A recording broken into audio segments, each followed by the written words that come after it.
Doctor साहब, सबसे पहले तो मैं ये जानना चाहूंगी कि पाकिस्तान है उसका क्लाइमेट एमिशंस के अंदर या ग्रीन हाउस गैसेस के अंदर जो हिस्सा है वो 1% से भी कम है, लेकिन पाकिस्तान सबसे ज्यादा वल्नरेबल कंट्रीज में से एक पाया जाता है। तो हमारी ये अप्रोच जो है राइट नाउ क्लाइमेट चेंज से कॉम्बैट करने की, ये रिएक्टिव क्यों है, प्रोएक्टिव क्यों नहीं थी?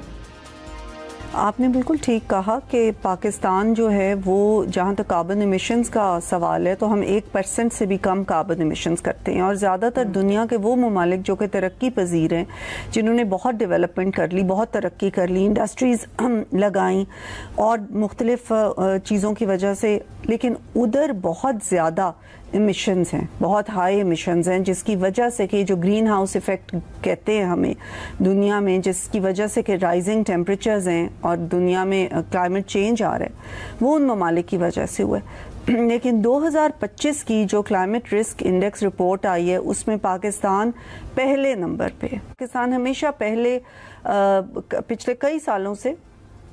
पहले 10 नंबर्स के अंदर ही रहता है। Pakistan is one of the most climate vulnerable countries in the world. इसके ऊपर काम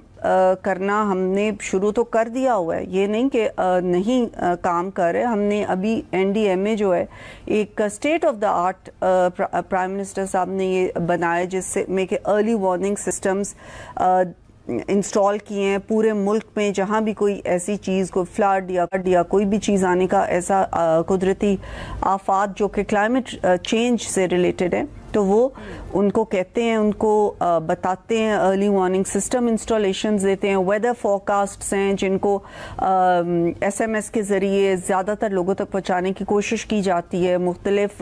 ज़राए अबलाग भी इस्तेमाल किए जाते हैं। हैविंग सेड दैट, कल प्राइम मिनिस्टर साहब ने खुद भी ये कहा कि 2022 के जो डेवस्टेटिंग फ्लड्स आए थे उसके बाद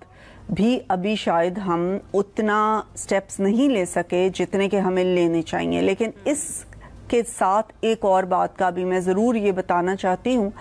कि देखिए, पाकिस्तान एक गरीब मुल्क है। हम अभी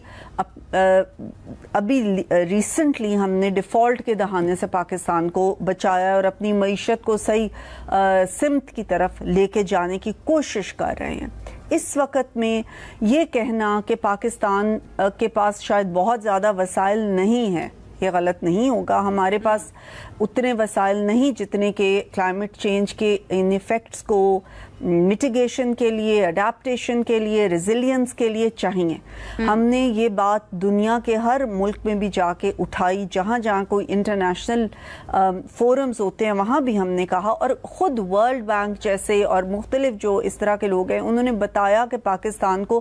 कितने बिलियंस ऑफ डॉलर्स सालाना चाहिए इन चीज़ों को मिटिगेट या अडेप्टेशन के मेजर्स लेने के लिए। लेकिन प्रॉमिसेस तो बहुत होते हैं, लेकिन उनकी हकीकत उस तरह से सामने नहीं